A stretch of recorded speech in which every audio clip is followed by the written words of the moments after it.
Davnim, davno I daleko. Well, what language is that? Did you know that's Russian? It's the way we're starting our story today. Long ago and far away. Davnim, davno I daleko. And our story today is an old Russian story called Baboushka and the Three Kings. I wonder if you can guess which three kings this story is about. I'll give you a hint. January 6th is also known as the 12th day of Christmas. You know that song, don't you? And this story is about the three wise men, or the three kings, who came to visit baby Jesus after he was born.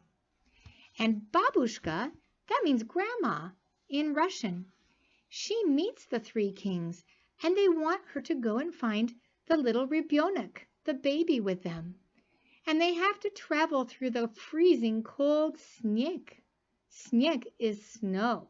We have a lot of sneg around here, don't we, in the winter? They want to bring the baby padarki, gifts.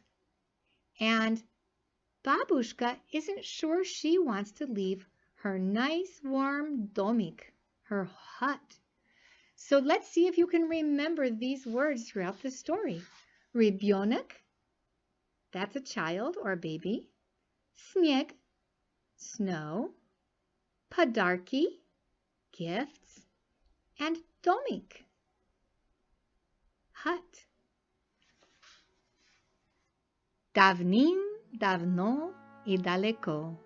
On a winter's evening, the wind blew hard and cold around a small domik. Inside the domik, Baboushka was sweeping and scrubbing and feeding wood to the stove.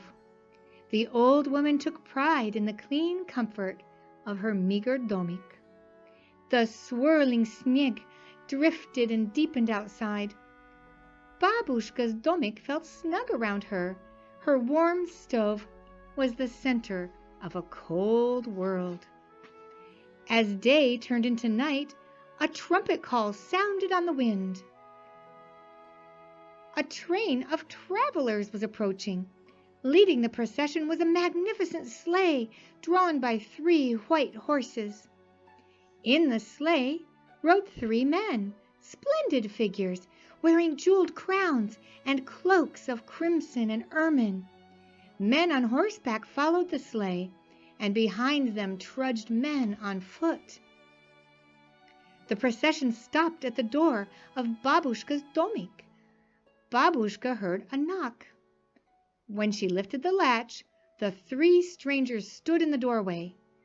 The poor woman looked in wonder at their elegant dress, their frosted beards, their kind eyes.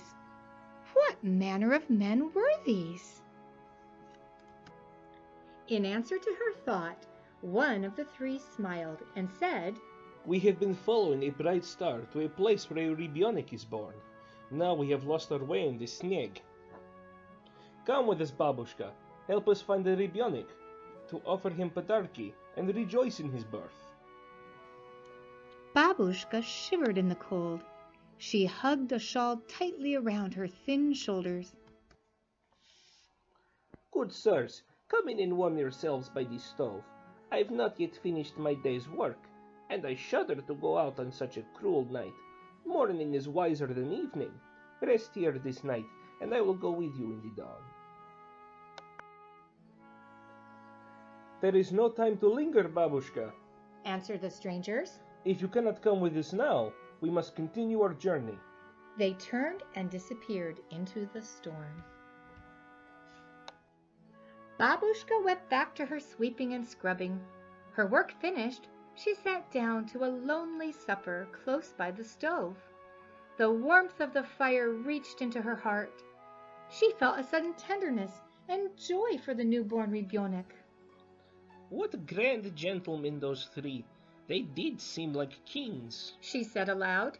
"It is no ordinary rybyonek they seek. Yes, I must go and follow them."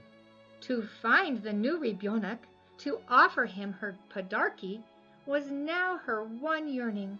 This thought burned in her mind like a candle in the dark. Baboushka awoke before dawn and made ready for her journey. Into her sack she carefully placed a few poor but precious podarki. As the new day began, she stepped out onto the quiet sneg. The old woman hunted for the path made by the travelers, but the sneg had covered their way. Stopping one person, then another, and still another, she asked, In which direction did the three kings go, they who were seeking the Ribionik? Neither old nor young could tell her. What? Baboushka stood watching the children at play in the new sneg, the dogs yelping and dancing around her. But she must not delay. She must push her way ahead. From village to village, from door to door, she went asking, Have you seen the Ribionik? Always she received the same answer. No one had seen him. Never stopping, Baboushka wandered on searching for the Ribionik, but never finding him. And it is said that every year at the season when the birth of the Ribionik was first heralded, Baboushka renews her search across that land with new hope. And it is said that every year little children await the coming of Baboushka.